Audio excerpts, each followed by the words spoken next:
শুধু পৃথিবীই নয়, এর বাইরেও আছে কত কিছু। গোটা সৃষ্টি আমি জানতে চাই, দেখতে চাই সব কিছু। পুরো সৃষ্টি জগৎ কতই ভীষণ, জানে না তার কিছু।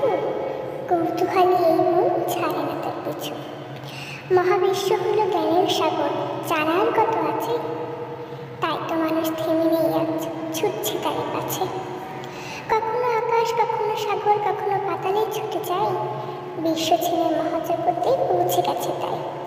কৌতূহলী ভীষণ আমি খুঁজতে থাকি তাই। সাগর ছেড়ে সাগর তলে, বিশ্ব ছেড়ে মহাবিশ্বে আমিও যেতে চাই। সবার মতো আমারও তো ভয় লাগে ভীষণ তাই। তবে ভয়কে পাত্তা দেওয়ার সময় তো আমার কাছে নাই। ভয়কে সরিয়ে এই গোটা জগৎ জয় করতে আমি চাই।